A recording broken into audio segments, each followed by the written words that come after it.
days in Cannes. One spent tracing the city's old world charm, market mornings, hillside views, and harbor strolls, and one spent offshore walking pine trails and swimming past underwater sculptures.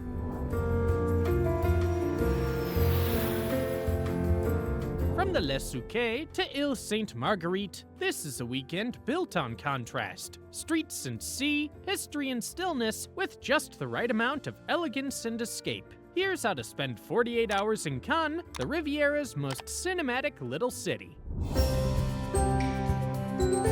Best time to visit Cannes.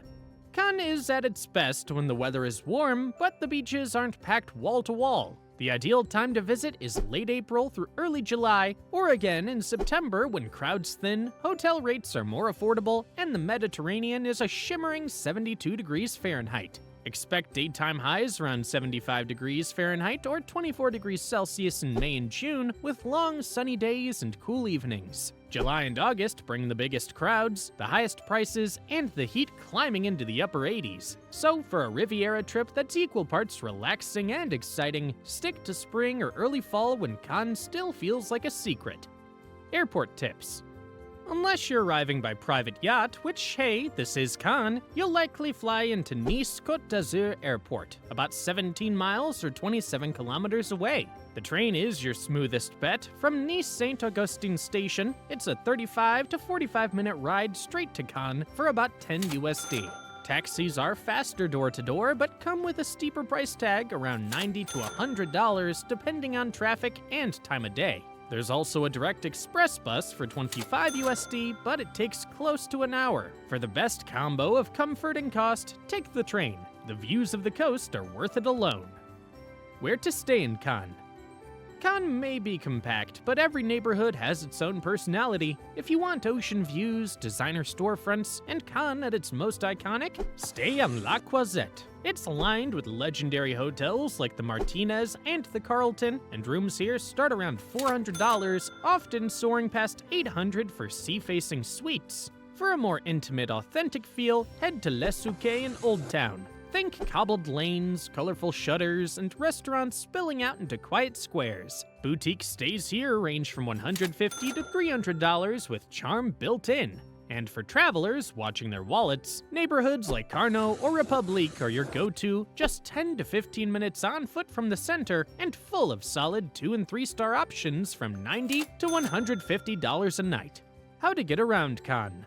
Forget rental cars in Cannes, your best transportation is your own 2 feet. From La Croisette to Le Suquet, and from the beaches to the Old Port, everything you want to see is within walking distance. When you do need wheels, the Palm bus network has you covered. It's clean, reliable, and super affordable. A 1-day unlimited pass costs about $6 USD, and you can grab a 10-ride pack for just $13 USD at kiosks or $2. For island escapes, ferries to Ile Sainte-Marguerite leave right from the Old Port. They run frequently year-round, and a round-trip ticket costs around $18. Taxis and Ubers are available, but they're pricey, so best saved for airport transfers or if you're out late. Day 1. Market mornings, Old Town views, and Riviera glamour. Morning. Breakfast at Esther Café by Titi. Start your morning just a short turn off Croisette, where Esther Café by Titi welcomes early risers with simple charm and well-crafted breakfast plates. It's a local spot that doesn't try too hard. Fresh croissants, a proper café creme, and maybe a warm croquet madame if you're leaning savory. Most breakfasts here fall between $13 and $23. Whether you're keeping it light or easing into the day with something more filling, it's calm, unfussy, and exactly the kind of first stop that sets the right tone for Cannes. Walking along La Croisette. After breakfast, make your way to Boulevard de la Croisette, Cannes' most iconic stretch of shoreline. This palm-lined promenade runs nearly 2 kilometers along the sea, linking the old town to the Point Croisette. On one side, the Mediterranean, on the other, legendary hotels like the Carlton, Martinez, and the majestic Barrière, each with their own slice of Cannes film history. It's an easy scenic walk and one of the best ways to feel the pace of the city. You'll pass sunbathers, luxury storefronts, and depending on the season, crews setting up for the festival just ahead. Insider tip. Before leaving the promenade, stop at Le Quirli, a no-frills gelateria tucked near Rue des Tatsuni. It's been around for decades, and while the flavor list rotates, the hazelnut and salted caramel are often standouts. Expect to pay around $4 per scoop, cash only, and it's worth it. Palais des Festivals. At the far end of La Croisette, you'll come to the Palais des Festivals, the modern heart of Cannes. Every May, this is where the world's biggest film stars climb the red carpet, but outside of a festival season, it opens up to the rest of us. You can walk the famous staircase, see over 150 celebrity handprints set into the pavement, and stand where decades of premieres and standing ovations have unfolded. If you're curious to go further, the tourist office inside the building occasionally offers guided tours of the main auditorium and backstage areas. They're held in French, cost around $7, and give you rare access to the spaces usually reserved for industry and press. It's a short visit, but one that captures the spirit of Cannes in just a few steps. Late morning, explore the Old Port. Just a few steps from the Palais, the scene shifts. Walk along the edge of the Old Port, where rows of yachts sit calmly in the water and fishing boats bob just a little farther out. This part of Cannes feels slower, more local, with cafes tucked between piers and quiet corners that catch the sea breeze. It's a short, easy stroll, but worth taking slowly. From the waterline, you get one of the best views of Les Suquet rising in the distance, terracotta rooftops stacked on the hillside, pointing the way towards your next stop. Lunch at Astou at Brun. A short stroll from the port brings you to Astou at Brun, a seafood institution in Cannes. The atmosphere stays upbeat and casual. You'll find both families and regulars here diving into fresh oysters, hearty soups, and classic fish dishes. Mains range from $28 to $45, with standout dishes like their homemade rockfish soup, served warm and brimming with local flavors, and their traditional saumon, perfectly pan-fried in butter and lemon. For a truly local experience, try the Le Royal seafood platter packed with crab, oysters, shrimp, and more, ideal for sharing. Service is brisk and friendly, so you can enjoy a satisfying meal without losing pace in your day. Afternoon, shopping in Ru Minadier.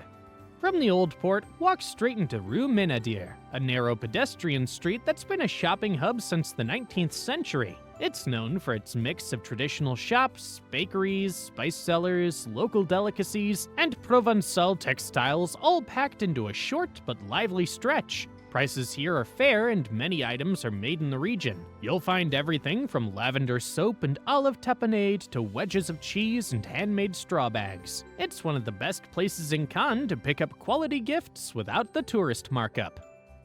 Mare Forville.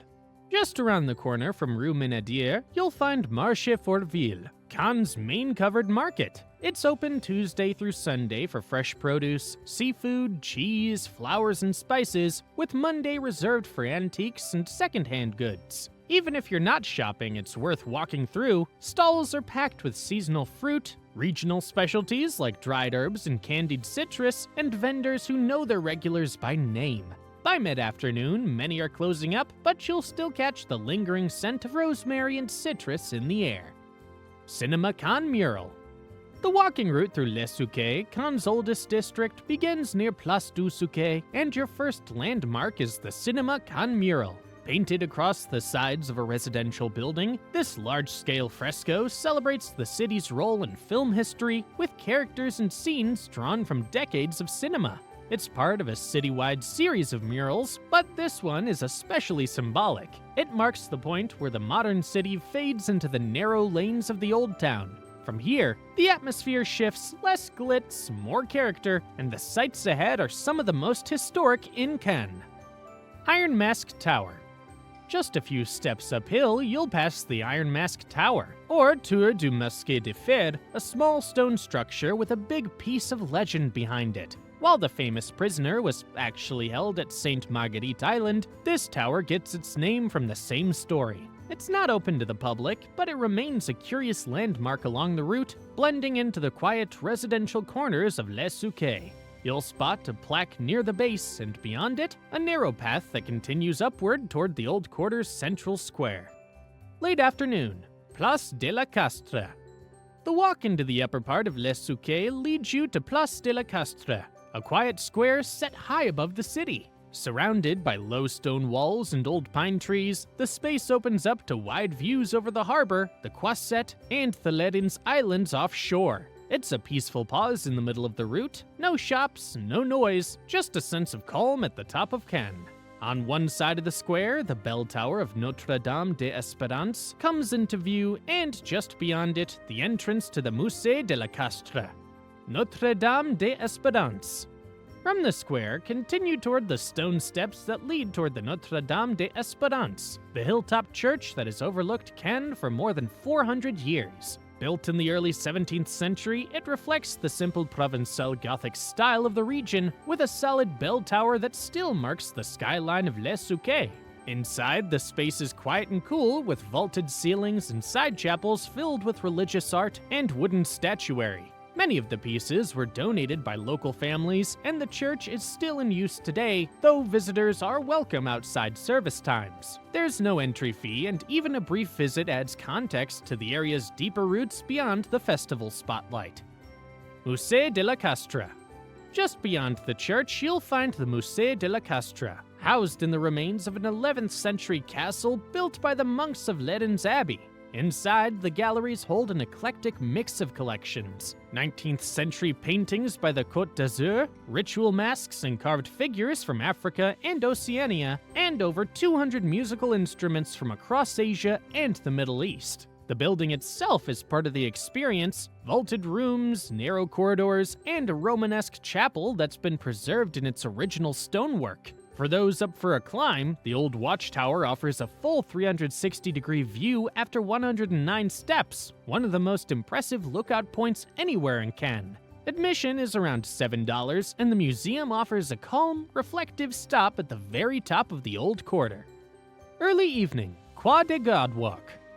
From Les Suquet, take a short taxi or bus ride to La Quai de God, a protected natural park just west of the city center. Often overlooked by visitors, this hilltop reserve offers over 200 acres of pine forest, Mediterranean shrubs, and winding trails with open views back toward the sea. Originally home to a 19th century chateau, the area has remained underdeveloped, creating a quiet, green escape right above the Riviera coastline. The main walking paths lead to several panoramic lookouts, some facing the Bay of Cannes, others overlooking the Ledens Islands and the distant Estoril Mountains. Benches are scattered throughout the trails, making it easy to pause and take in the scenery. There's no entry fee, and the walk can be as light or as active as you choose. It's a peaceful change of pace and a chance to see a different side of Cannes, one that's shaped more by nature than by crowds or festivals. Evening. Dinner at Lassiiet Provenale. For dinner, return to Quai Saint-Pierre and take a seat at Lassiiet Provenale, a family-run restaurant with outdoor tables facing the port. The menu focuses on classic Provençal flavors, grilled octopus, local fish soup, and the popular seafood platter served with oysters, crab, shrimp, and mussels. A fixed three-course menu is often available for around $38 to $42, while an a la carte dishes and wine brings the average dinner to about $40 to $50 per person. The atmosphere is easygoing, the service is warm, and the setting just across from the boats gives you a quiet, local end to the day. Day 2. Island trails, sea sculptures, and sunset murals. Morning. Ferry to Sainte Marguerite Island. Start the day early at the old port of Cannes, where the ferries depart regularly for Île Sainte Marguerite, the largest of the Laerit Islands, just 15 minutes offshore. Tickets cost about $18 round trip, and the ride itself offers calm views of the coastline and harbor as you leave the city behind. Ferries run year-round, but it's best to catch one by mid-morning to give yourself plenty of time on the island. Boats arrive at the small dock on the north side, where pine trees and dusty trails immediately replace the buzz of the mainland. Fort Royal and the Sea Museum. Just inland from the ferry landing, Fort Royal rises from the trees, a 17th century fortress built by the French to defend the coast from Spanish attacks. Its thick stone walls once held a far more mysterious occupant, the man in the iron mask who was imprisoned here for over a decade in the late 1600s. Today, the fort houses the Musée de la Mer, with exhibits on maritime archaeology and centuries-old shipwrecks recovered from the bay. You'll see amphora, diving gear, and detailed models tracing the island's strategic past. The real atmosphere, though, comes from walking the old prison wing, where narrow corridors and iron-barred cells still remain intact. Admission to the museum is around $7, and it's one of the few places in Cannes where history feels completely untouched by the modern city. Late morning, brunch at Laerit. Follow the shoreline to Laerit, a seaside restaurant known for its upscale Mediterranean dishes and its peaceful island setting. The menu includes options like grilled octopus, burrata with tomatoes, and fresh pasta with a 3-course set menu available for about $37 to $41. It's one of the few full-service dining spots on the island and a comfortable break before heading deeper into the trails. Walk to Etong Dubat and Base Nautique. From the restaurant, head west across the island toward Etong Dubat, a shallow saltwater lagoon bordered by eucalyptus groves and native pine forest. This part of the island is quieter with fewer visitors and a stronger sense of wild nature. The trail is flat and shaded, making for an easy 20 to 25-minute walk. The lagoon serves as a protected habitat for migratory birds, including herons and gulls, especially in spring and fall. You'll spot benches and observation points along the way, with occasional clearings that open into the water. Near the lagoon's edge is Base Nautique Florence Arthaud, a small water sports center where visitors can rent kayaks or stand-up paddleboards. Rental prices typically start at around $15 to $20, and paddling through the calm coastal shallows offers a closer look at the island's shoreline and marine life. Whether you walk, paddle, or simply stop to rest, this stretch of the island offers a calm shift from the morning's history and structure into the open nature. Afternoon, swim at Plage Du Dragon. From the lagoon path, follow the signs south through the pine forest until you reach Plage Du Dragon, a narrow pebbled cove on the island's southern edge. It's one of the more secluded swimming spots in Sainte-Marguerite, known for its calm, crystal-clear water and thick tree cover that offers natural shade throughout the day. There are no facilities here, but that's a part of the appeal. The beach is quiet, rocky in parts, and well-suited for a short swim or a moment to cool down after the walk from the North Shore. The trail continues just above the shoreline, linking this cove to several others along the southern path. Snorkel at Plage du Palais and Underwater Eco Museum.